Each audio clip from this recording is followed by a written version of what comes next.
Today we will show you how to install Tacx motion plates on your NEO series trainer.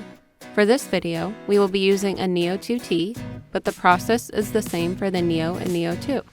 These easy-to-mount motion plates bring multi-directional movement to your NEO series trainer. We will show you how to install your Tacx NEO motion plates with your bike mounted on the trainer. Install your bike where you will be riding your trainer. Ensure this is a flat surface. Be careful nothing comes in contact with the motion plates. First, unplug your trainer. Now, we will be removing the rubber feet from your trainer and installing them onto the motion plates. Tilt the trainer on each side to remove the 4 rubber feet.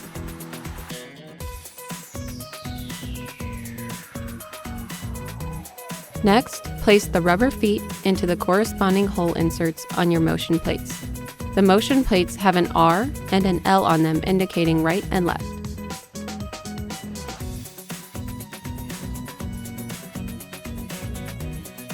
Lifting the right side of your trainer, insert the right motion plates into the holes left by the original location on the rubber feet. Repeat the process for the left side. The motion plates have a notch in the back to ensure the plates are properly aligned. Verify each side is in alignment. You can lift the trainer up and line up the plates if needed.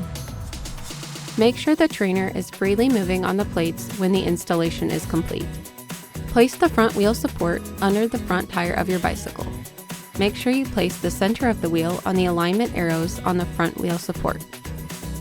Plug your NEO 2T back into the wall adapter and ensure there is no interference from any objects. Make sure the bike and plates glide smoothly back and forth. And now you're ready to ride. For more information, go to support.garmin.com. Thanks for watching.